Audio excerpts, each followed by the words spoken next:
Salut Judith. Allô, j'adore tout ce que vous dites depuis le début. Bienvenue. Je suis d'accord avec tout. Bienvenue à Chosen Family. Merci. Judith Lucier, journaliste, animatrice, humoriste. Ben, On peut-tu dire ça? je sais pas, mais j'aime de plus en plus ça, faire de l'humour, utiliser l'humour pour partager un contenu. Puis là, dans la dernière année, j'ai commencé à faire de la scène. Puis, hey, on va se le dire, c'est le fun. Ben oui, c'est le fun. Écoute, ça fait quand même longtemps qu'on se connaît, mais on se connaît pas. On se connaît pas. On se connaît pas. On se voit. On se voit De loin. dans les mêmes cercles. Moi, t'es une des personnes que, dans l'univers médiatique francophone au Québec, t'es une des personnes que je respecte puis que j'admire. Puis il y en a pas beaucoup. Merci. Parce que des fois, j'ai besoin de un peu fermer les œillères et dire, OK, là, le petit Québec, on arrête de se regarder le nombril puis on regarde ailleurs. Mais puis l'autre affaire, c'est que ça fait longtemps que tu fais ce que tu fais. Puis là, cette année, il y a eu comme un revirement de situation complet dans ta vie et dans la société. Puis c'est un peu ça que je ressens par rapport à ton travail. Tu as commencé l'année, tu étais chroniqueuse au Journal Métro, tu faisais plein de choses. Ça faisait longtemps que j'étais chroniqueuse à l'écrit pour le Journal Métro, ouais. Puis à chaque semaine, 2 fois par semaine, tu sortais des... J'avais 3 blogs, Okay. 3 entrées de blog par semaine. Puis de celles-là, il y avait une chronique qui se retrouvait dans le journal. Dans le journal. Pour moi, ça n'avait pas tant d'incidence. Il n'y avait pas vraiment de différence, là. C'est parce que les chroniques circulent surtout sur Internet. Donc, puis en fait, c'est de là qu'on a le plus de feedback, surtout les commentaires. Les gens lisent le journal dans le métro, mais ils vont pas rentrer à leur travail après ça puis t'écrire pour te dire qu'ils sont pas d'accord avec toi ou qu'ils sont d'accord avec toi, là. C'est plus quand ils les lisent sur Facebook. Puis je les partageais sur Facebook. Puis je recevais beaucoup de commentaires. Mais je pense que c'est Facebook le problème. Je vous écoutais tantôt puis je me disais... Tu sais, moi, j'ai fait une genre de dépression de Facebook. Tu sais, je l'ai pas vu venir, puis à un moment donné, j'étais plus capable. Puis ça, tu sais, au lieu de débrancher pendant le temps des fêtes, là, à un moment donné, j'ai plus été capable. Mais c'est parce que t'écrivais des chroniques très féministes. Ben, en fait, Trana et moi, on en discutait, c'était du gros bon sens. Ben, mais pour certaines personnes, c'était extrême. C'était des chroniques de social justice warrior. Tu sais. C'est vraiment c'était féministe, mais c'était aussi conscient des oppressions. Puis c'était des réflexions qui, pour nous, semblent aller de soi, mais qui, dans le grand public, quand tu arrives dans le grand public, parce que c'est ça aussi le revirement. Cette année, moi, j'ai commencé à animer une émission au 98.5, qui est une chaîne de radio très... grand public, c'est la grosse chaîne à Montréal. On rejoint un public... Mais ton émission est partout au Québec. Oui, elle est partout au Québec. Puis on rejoint un public auquel j'avais pas accès avant. Et là, je réalise pas que le public est plus con, mais que le public a pas les mêmes réflexions que nous dans les petits milieux militants ou petits milieux de réflexion féministe, anti-oppression, etc. Et donc, je vois le chemin qu'il y a à faire. Puis je sais que les gens sont intelligents puis sont capables d'adhérer à ces réflexions-là. Puis souvent, je le vois... Tu peux faire une différence, en fait, en parlant ben là, je m'adresse plus à des convertis. Je m'adresse à des gens, puis c'est une ligne ouverte. Des fois, je les vois réfléchir tout haut, puis changer un peu de « Ah ouais, OK, mais j'avoue. » Ce qui est fou, c'est que tu es passé de la chronique, tu as eu une overdose de Facebook, fait qu'au mois de mars, t'as arrêté la chronique, t'as pris un break. Exactement. Puis... pendant l'été, comment ça s'est passé? Comment tu t'es retrouvé à finalement animer? Parce que tu joues un peu le rôle dans l'émission de radio, c'est que tu joues un peu le rôle finalement de la jeune millennial social justice warrior. On te connaît aussi dans le duo Les Brutes. Et puis, fait que finalement, ils sont comme venus te chercher parce que tu incarnais ça d'une certaine façon. Puis je peux pas te dire comment ça se fait qu'ils sont venus me chercher parce que quand j'ai lâché ma chronique au Journal Métro, j'avais aussi une chronique au 98.5 assez anonyme les dimanches matins qui s'appelait Point de vue où je débattais avec des gens d'autres allégeances, par exemple Marc Boilard ou j'aurais pu débattre avec Éric Duhem, mais c'est pas arrivé. Mais c'était dans ce genre-là. Puis quand j'ai lâché ma chronique au Journal Métro, je leur ai dit aussi que je lâchais ça. C'était l'autre chose que je lâchais. Puis pendant quelques mois, j'ai vraiment pris une pause vraiment d'opinion. Tu sais, j'étais allée chez ma mère en Floride. J'ai décroché, puis j'ai vraiment pris des vacances. J'ai pris soin de moi. Parce que toi, t'avais des vrais haters. T'as des vrais haters. Les circonstances de ton départ est quand même assez extrême. Oui, mais c'est beaucoup de choses. Oui, j'avais des haters, mais je te dirais, tu sais, tu parlais, Trana, tantôt des gens qui sont qu'on est supposé représenter puis qui sont déçus de nous. Oui. Des fois, tu sais, tu dis, OK, moi, j'ai une chronique, je vais m'en servir pour donner la parole à certaines personnes. Puis, tu sais, de plus en plus, quand je parlais, mettons, des enjeux trans ou des enjeux de personnes racisées, j'appelais ces personnes-là puis je les citais au lieu de dire, moi, je pense que, moi, en tant que white savior, je pense que, tu sais. Puis, il reste que des fois, je décevais quand même ces gens-là. Fait que je décevais ces gens-là. Je faisais chier les personnes. Ces chroniques-là, même si elles décevaient les personnes que j'essayais de défendre, elles faisaient quand même chier les personnes que ça remettait en question. Fait que je décevais tout le monde. Ça prenait énormément de place à cause de Facebook, parce que Facebook, c'est pas quelque chose que tu peux éteindre. Là, toi, tu réussis à 9 h. J'essaie. C'est la meilleure chose, parce que... Mais c'est dur. Ça te rejoint, puis tu sais, des fois, tu reçois un commentaire là, à 11 h le soir, tu t'en vas te coucher, puis tu te dis, je vais juste regarder, voir si telle personne m'a pas écrit.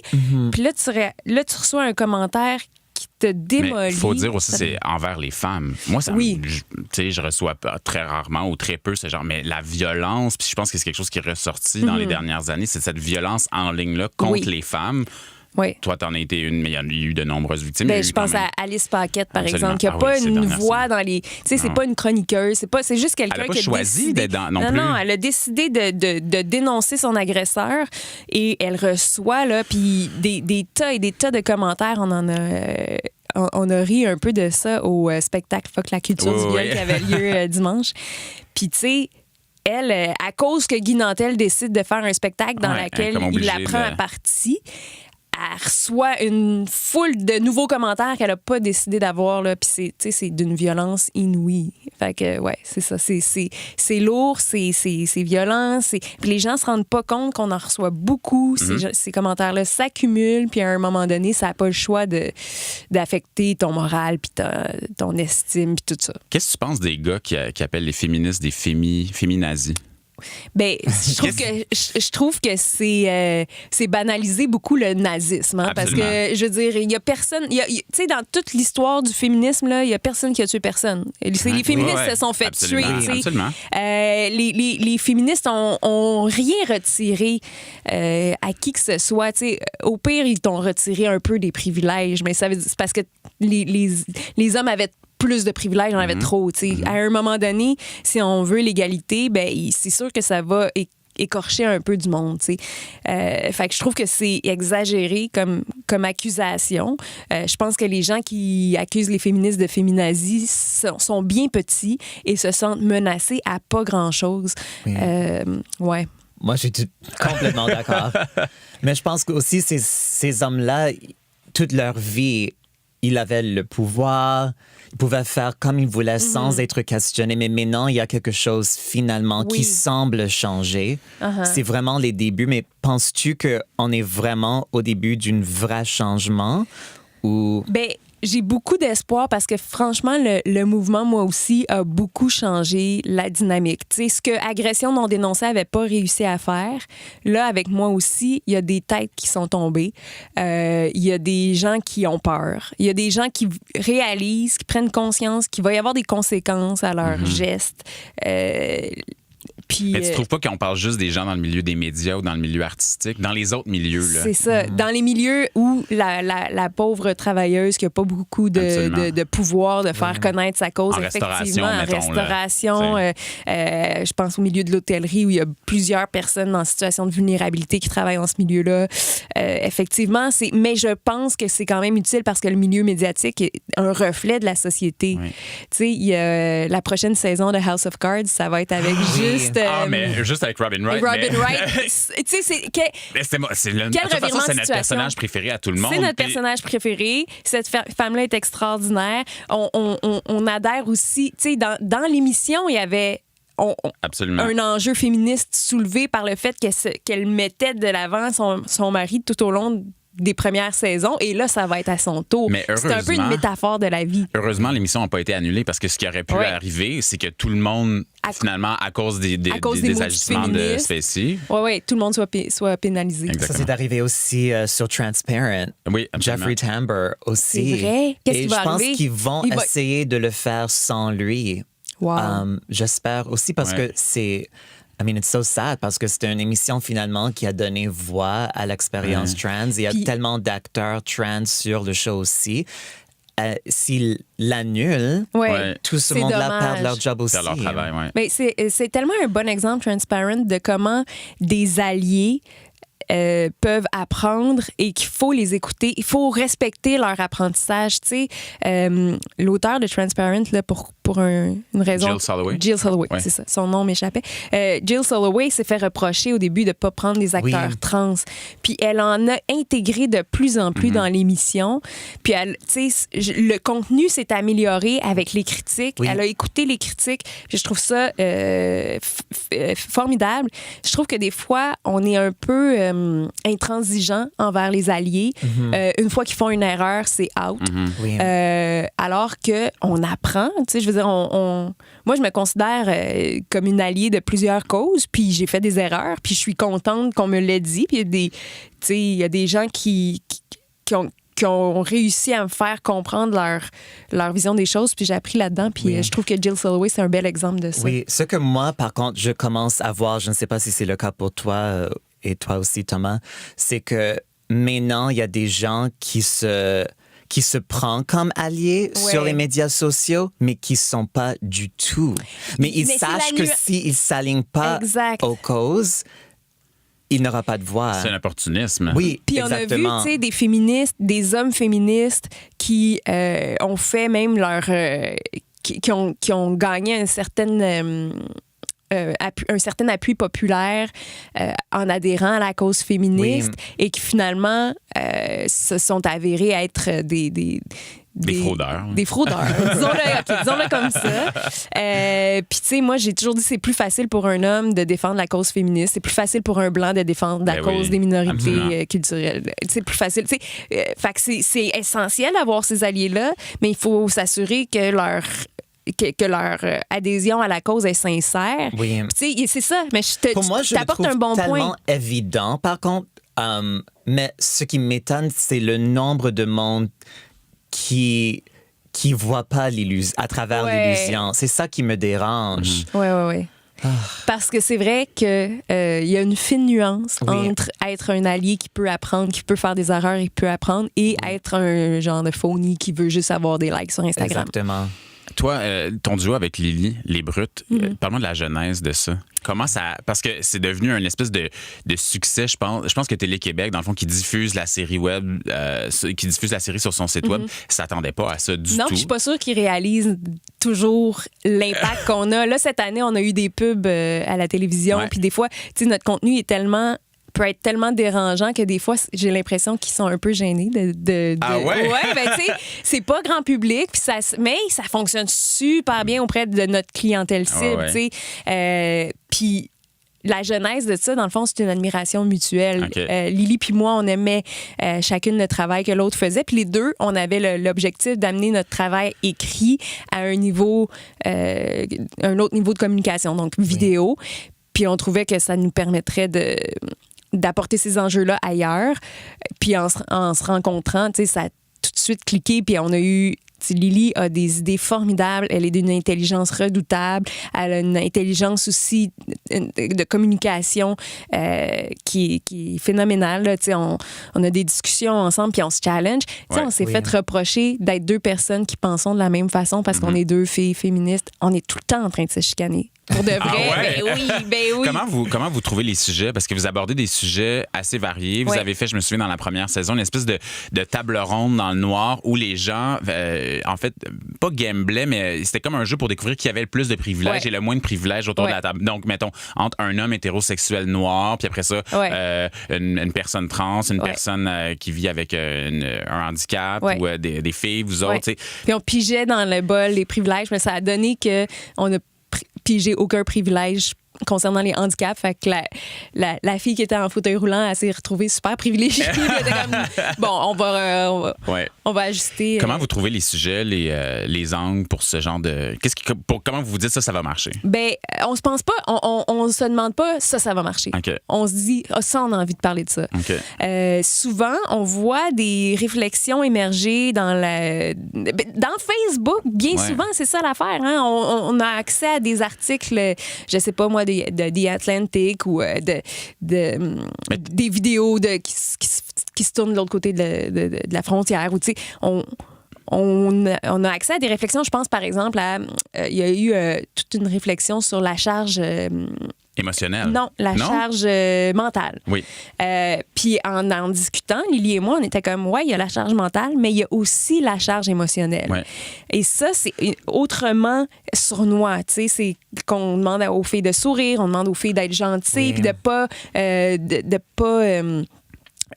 de ménager l'ego des hommes, de ménager toutes sortes d'affaires. Mais la vidéo est très drôle parce que vous le faites en souriant. Mais vous dites des vérités très, très, très crues, toujours en souriant. Mais tu vois, ça, c'est qu'on se disait, OK, oui, la charge... Fait qu'on tu sais, souvent, ça part de réflexions qui ont émergé, puis nous, on va les amener ailleurs, ou, tu sais, cette réflexion-là nous amène... dans la saison, dans les publications qui s'en viennent, il y en a une sur les vêtements genrés chez les enfants de moins de 5 ans, tu sais, puis c'est débile, là. Tu sais, les vêtements ont des coupes différentes pour des enfants qui ont pas de forme, là. Tu sais, ils ont 4-5 ans. Les t-shirts pour petits garçons, pour petites filles, avoir une coupe différente. Les petites filles qui n'ont pas de poche dans leurs shorts, les gars qui ont des grandes shorts, les filles qui ont des petites shorts. Tu sais, c'est parce que ça faisait longtemps qu'on veut parler de la mode genrée chez les enfants, puis là, on sait que c'est un sujet qu'on veut aborder. Là, après ça, on se demande comment on va l'aborder, puis qu'est-ce qu'on... Tu sais, ce qu'on veut faire tout le temps, c'est faire réfléchir. Puis souvent, on n'apporte pas de solution. Là. On est juste comme... Regarde, ça existe. Ça existe. Est-ce que c'est encore du journalisme? Es-tu une puriste? Parce qu'il y a ça aussi, tu sais, de se dire, c'est du divertissement, vous jouez, vous êtes très drôle, vous utilisez l'humour. D'autres l'ont fait avant vous au Québec, d'autres l'ont fait aux États-Unis. Il y a aussi ça, quand on regarde les États-Unis, des fois, on a quand même quelques années, on le voit qu'ils le font, fait que nous, on l'essaie après. Oui. Mais viens me dire que le journalisme, c'est pas du divertissement. Exactement. Mais non, oui. C'est ça. Tu sais, le journalisme est très sensationnaliste. Puis le sensationnalisme, ben, ça sert à ça. Ça sert à vendre la copie. Ça sert à être un produit, à rendre l'information comme un produit de divertissement. Puis nous, en fait, on croit fermement qu'on s'inscrit dans une démarche journalistique, mais que à cause qu'on est féministe, à cause qu'on met de l'avant des valeurs qui sortent de la pensée dominante, ça apparaît comme du militantisme ou comme du divertissement. Puis en même temps, c'est vrai que on arrive avec des jokes, on arrive avec du jeu, on joue. Arrivons-en, c'est ça, au jeu puis au joke. Vous avez commencé à faire de la scène ensemble, le Social Justice Warrior Show puis le spectacle sur la culture du viol. Pourquoi passer de Facebook à la scène? Parce qu'à la scène, il y a, mettons, 200 personnes dans la salle ou 150 personnes, puis that's it. Sur Facebook, il y a comme un effet de viralité qui est beaucoup plus grand. C'est vraiment arrivé comme par accident. Le Lion d'Or nous a offert d'organiser une soirée. Ils ont vu nos capsules, ils ont dit est-ce que ça vous tenterait? Puis dans le fond, on a réalisé que les salles font ça, dans le fond, pour remplir leur... On s'est fait avoir. On s'est fait avoir. Puis eux, vous faites toute la promo. Ils disent on va prendre du monde qui sont populaires, ils vont tout faire la promo. Oui, exactement. Puis on remplit leur salle. Bienvenue au show, bienvenue dans le monde du showbiz. Exactement. Mais grâce à ça, grâce à cette fois-là où on s'est fait avoir, on a réalisé qu'il y avait quelque chose de le fun d'apporter nos idées sur la scène. Puis là, on va encore aller plus de l'avant parce que le Social Justice Warrior Show, dans le fond, c'était un show dans lequel on était comme un peu MC et il y avait on faisait performer d'autres personnes, tu sais. Puis on trouvait ça bien le fun comme ça. Mais là, on s'est dit, là, par-là, on a commencé à faire des numéros. On a performé au ZooFest. On a été invité par d'autres artistes. Tu sais, commencer le milieu de l'humour. Tu mets un pied dedans, puis là, les gens t'aiment, puis ils sont généreux, puis c'est cool. Puis là, on a pogné de quoi? On a trouvé ça le fun, puis je sais pas, c'est juste une façon d'apporter... Mais c'est un drôle de moment aussi de commencer en humour avec ce qui s'est passé cette année. Parce que on s'entend que le milieu de l'humour au Québec, nous, on fait de l'humour. Moi, je suis arrivé à l'humour complètement par accident. Je viens du journalisme aussi. Puis c'est comme un milieu que j'ai toujours trouvé très macho, très blanc, pas très drôle. Et là, finalement, il s'avère que l'humour, c'est l'arme secrète, finalement. Absolument. Mais je pense qu'il y a une demande pour un type d'humour qui n'a pas été représenté dans les dernières années. C'est un peu ça aussi quand on a organisé le premier Social Justice Warrior Show. Les gens qui sont venus... le public, c'est un public qui va pas voir des shows d'humour. Parce que dans leur tête, l'humour, c'est Mario Jean, c'est Peter McLeod, puis je veux dire, nonobstant ce qu'on peut penser de ces humoristes-là. C'est pas des critiques envers eux nécessairement, mais ça envoie une image que l'humour, c'est une affaire de blanc de banlieue, de genre joke de piscine hors terre. Puis là, il y a des humoristes qui sont venus à notre spectacle comme Richardson Zephyr puis Virginie Fortin qui ont fait « Aïe, votre public est donc bien cool. » Ils sont super allumés à avoir des jokes socialement responsables. Des jokes qui font réfléchir. Oui. Pas comme Guy Nantel nécessairement parce que l'humour... on dirait que j'ose plus dire le mot humour intelligent parce que c'est un peu prétentieux puis un peu pas toujours la vraie affaire. Ouais. Il n'y a pas encore un terme pour ce qui est en train d'émerger en ce moment. Je suis curieux de vous entendre. Est-ce que vous croyez qu'il faut s'auto-censurer? Parfois. Comme moi, je faisais une blague parce qu'il y avait un écrivain qui m'a pris pour une femme de couleur. Is that an expression? Yeah. Okay. Et c'était quand même assez drôle comme situation et je le disais sur scène et ça a toujours bien marché, mais là, je me sentais comme... Non, c'est ça. Je me sentais comme...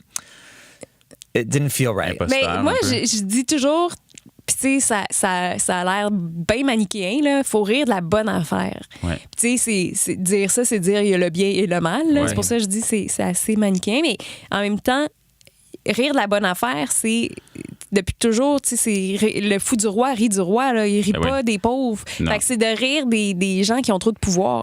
Puis nous, avec le show Fuck la culture du viol, c'est qu'il y avait... C'est une réponse au fait que il y a tout un discours qui dit ben là on peut plus rire de rien, on peut plus faire de jokes de viol. C'est pas vrai, tu peux faire des jokes de viol, c'est pas drôle le viol, mais tu peux rire de la mentalité des agresseurs puis de la mentalité des gens qui encouragent les jokes de tu sais la culture du viol puis tu sais une distinction à faire. La culture du viol, c'est pas de faire des jokes de viol, c'est de rire de la vulnérabilité des femmes, de rire du fait que les femmes on sait bien c'est toutes des agaces puis tu sais de reproduire dans le fond des stéréotypes qui sont hyper toxiques. Qui justifient, en fait. Oui, exactement. Donc, puis tu sais, l'humour, donc, ça peut être une arme hyper puissante pour renverser la vapeur parce que c'est, tu sais, la culture populaire, ça envoie les messages. C'est pas juste un reflet de société, ça légitimise plein d'affaires, puis ça s'imprègne dans nos esprits. Puis si on réalise que ce qui est drôle en 2017, c'est de rire des homophobes, alors que dans le temps de Piment Fort, c'était de rire des tapettes, des gagnants. C'est... On fait du chemin. C'est drôle aussi de voir quand même dans les derniers mois... drôle. C'est intéressant de voir que dans les derniers mois, des gens de pouvoir, des vieux... On les appelle les vieux hommes blancs, tu sais... Finalement, se sont appropriés ces thèmes-là. Le thème des agressions sexuelles, même avec plus ou moins de succès, le terme du racisme systémique. Puis là, c'est de se dire, OK, là, il y a quelque chose qui se passe. Là, pour que ce genre... Ils sentent qu'ils perdent un pouvoir là, pour arriver à se dire, OK, non, je vais m'approprier ces thèmes-là. Je vais mettre du côté des gagnants parce que là, je vais avoir l'air d'un vieux mononcle. Exactement. Puis quel regard tu portes, toi, sur... Faut-tu les croire? Tu sais, quelqu'un qui a, mettons, 65 ans, là, ça fait, là, qui aurait pu changer les choses depuis des décennies... Puis là, aujourd'hui, il y a un problème d'agression sexuelle pour régler ça. Là, tu te dis, mais bonhomme, c'est pas pourquoi là? Ben, je sais pas de qui tu parles parce que moi, j'ai vu beaucoup, tu sais, je regarde, mettons, Juste pour rire qui va être vendu. Ce que j'ai entendu, les échos de ce milieu-là, c'est qu'ils ont fait des meetings pour changer les choses. Sauf que dans les meetings, ce que tu avais, c'était 6 hommes blancs millionnaires qui disent, nous, on va le racheter, puis ça sera plus de même. Puis là, quand tu leur demandes, OK, mais ça va être quoi la place des femmes?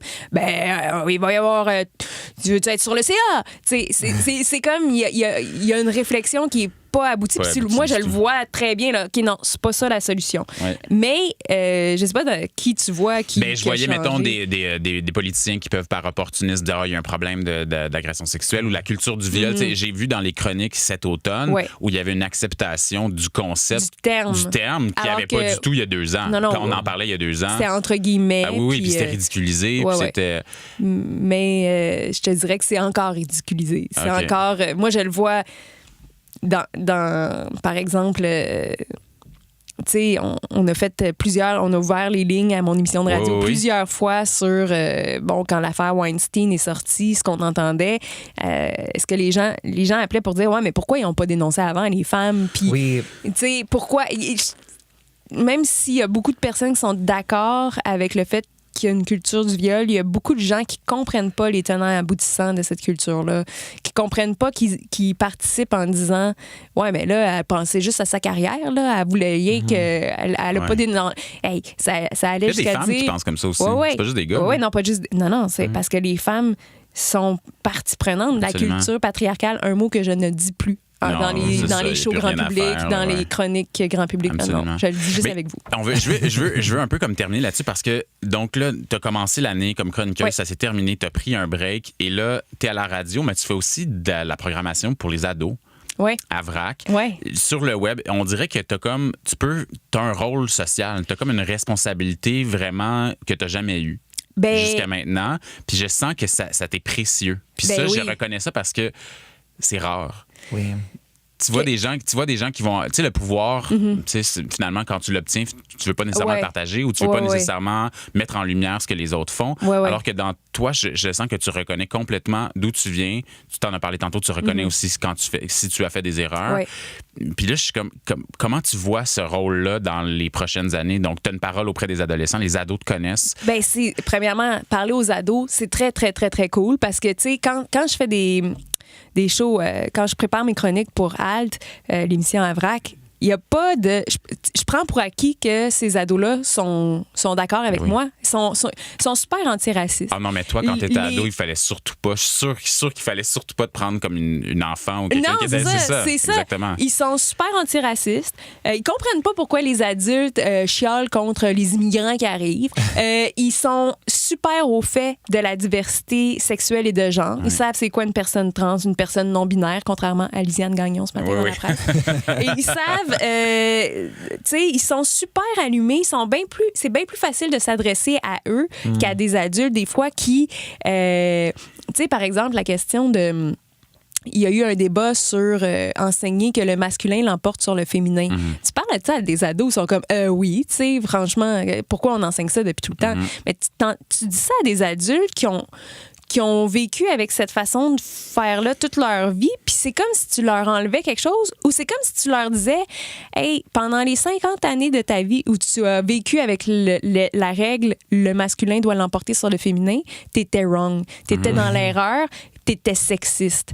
C'est comme ça que les gens le reçoivent, j'ai Oui. l'impression, des fois. Puis c'est comme si tu leur disais qu'ils avaient été mauvais, puis là, ils sont en dissonance cognitive, ils aiment pas ça. Fait que ce qu'ils vont dire, c'est mais non, ça veut pas dire que c'est sexiste que le masculin l'emporte sur le féminin. C'est comme ça parce que c'est comme ça. Ça a toujours été comme ça. Puis là, tu leur dis non, ça a pas toujours Ça a été pas comme toujours ça. été comme ça. Fait que tu sais, c'est comme... C'est plus dur, c'est moins malléable, un adulte. Un adolescent, tu peux le manipuler. Non, mais je pense qu'ils sont intelligents, les jeunes, puis sont le fun. Puis... Ça me donne tellement d'espoir. Ouais, Parce non, que moi, j'en parle pas j'ai pas...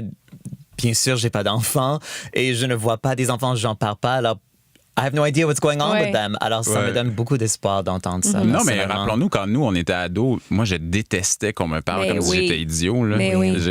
Puis les brutes, Oui. tu sais, je veux dire, on pensait s'adresser, puis là, c'est peut-être un peu gênant de dire ça, on pensait s'adresser à du monde de notre âge.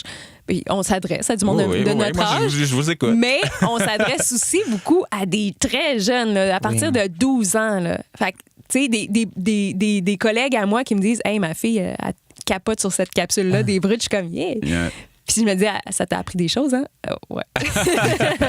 Merci, Judith. Hey, merci un d'avoir grand merci. Vraiment, une demi-heure qui est passée. Oui, trop rapidement. Comme en 2 minutes. Merci J'ai- beaucoup. Joyeuse fête. Merci. Qu'est-ce qu'il Bon. faut dire? Faut-tu dire joyeuse fête? Faut-tu dire qu'est-ce qu'il faut dire? Tu peux dire ce que tu Ce que je veux, Puis moi, parfait. je vais vous souhaiter joyeux Noël parce Parfait. que c'est encore légal. Il n'y a pas de problème.